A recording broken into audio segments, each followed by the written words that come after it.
that I was listening to was about sex, drugs, or violence, and that it was pretty much basically crap compared to what I remember listening when I was a kid. Today I'm going to explain to you how music and entertainment is corrupted and how it's corrupting our youth. I'm going to show you not only how it is ruining our entertainment industry, but also how it is affecting our youth. I will also give you all the reasons and why and how we can and should fix the problem. I will be using my own personal experience as well as some information that I got from the internet and data collection that I got from listening to the radio for about 10 hours and then comparing it. The three main points that I will be covering today are entertainment's corruption, entertainment's effects on the youth, and why and how we can fix the problem. Okay, entertainment's corruption. Music revolves around drugs and violence and has for quite some time. However, the radio stations used to keep those types of songs filtered out. And I remember when Tupac and Snoop Dogg and Dr. Dre were all considered gangster rappers and were not right to be put on the air. They were filtered out, were not allowed to be played because they were inappropriate.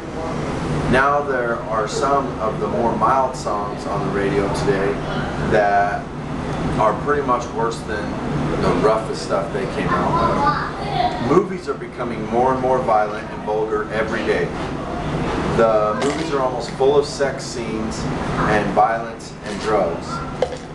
From stats.org, I got this graph that shows from 1998 to 2002, TV violence jumped in the time slot of 8 to 9 p.m.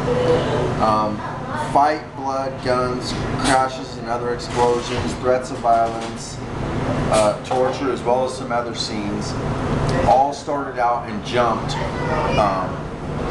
in comparison to some of the other time slots.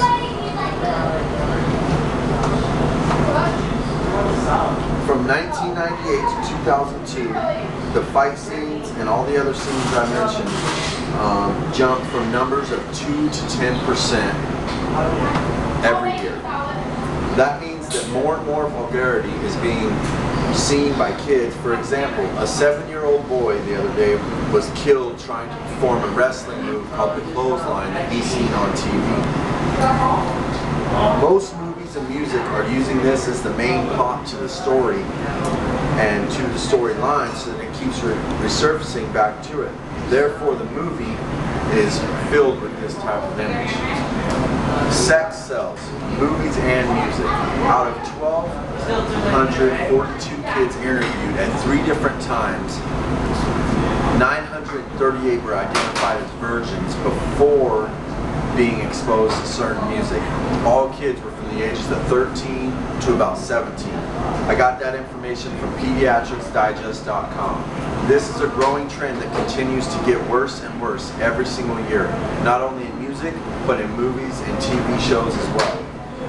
Now that I've talked about entertainment's corruption and the growth in its corruption, I'm going to go on to my main point 2, entertainment's effect on the youth, and explain how it affects our youth.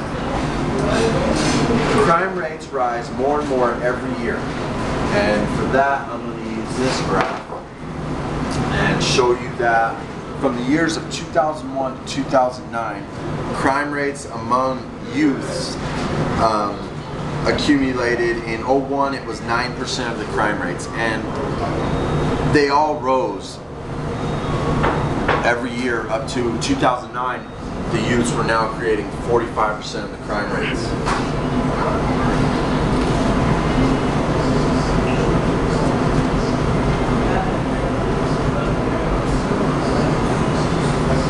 There are actually peaking right now at 800 total violent crimes by youth in a single year. INO.ca.gov is the website I went to obtain this information. Music and television are making kids think that it is okay and cool to act out and use violence to solve your problems and get what you want. Kids keep getting pregnant younger and younger. Every year, the median age for girls to first have sex was 16. And in 2017 for males. Now in 2011, those numbers have dropped to 14 and 13, which is a horrible and very saddening statistic, especially when 1 of 9 gets pregnant.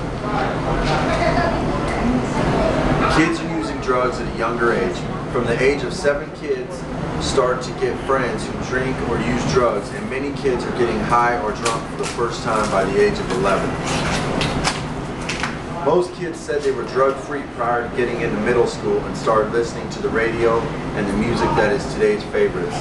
They say music and movies don't affect kids' decisions, but even kids admit they do because they want to fit in. Now that I've told you about how the corruption of our entertainment industry is affecting our youth, I'm going to go on and tell you how we can fix it and why we should want to. Why and how we can fix the problem. Why it is up to us to fix the problem. It is our responsibility to fix the problem because it is our kids being affected, and it is our choices that enable this trend to keep growing instead of putting a stop to it and trying to make a change for the better for our kids. Why we should care. We should care because we should not want our kids to grow up to be criminals or drug addicts. We should want the best for our children and want to do whatever we can for them. How we can fix the problem. We can fix the problem by blaming ourselves instead of blaming others. We need to accept blame for our actions. We listen to the music and buy the movies, and that's why they keep making them. If we stop feeding them money for this crap, then they won't make it. So it's really up to us to stop the problems. They say one person can't change anything, but one person is just a start. We can all work together and make a positive change. I've explained how entertainment has become corrupted and how it affects all of us and how it affects our youth and how we should all want to and can change it.